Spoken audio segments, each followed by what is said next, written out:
صباح الخير يا حبايبي، عاملين ايه؟ النهارده قلت اخدكوا جولة معايا كده.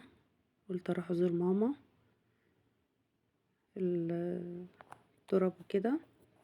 ربنا يا رب يرحمها ويغفر لها يا رب ويسامحها ويرزقها الفردوس الاعلى. فقلت افرجكوا كده معايا على البلد، وده المكان اللي ماما مدفونة فيه. يا رب يلهمنا الصبر على فراقها يا رب، سامحها واغفر لها وارزقها الفردوس الاعلى يا رب يا رب.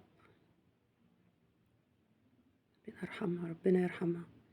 ادعوا لها بالرحمة بالله عليكم.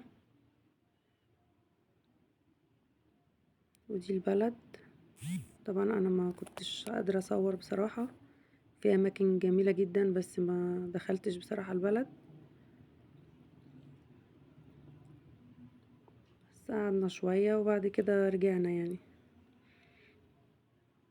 ربنا يرحمها يا رب ويغفر لها ويرحم امواتنا جميعا يا رب يا رب، يغفر لهم،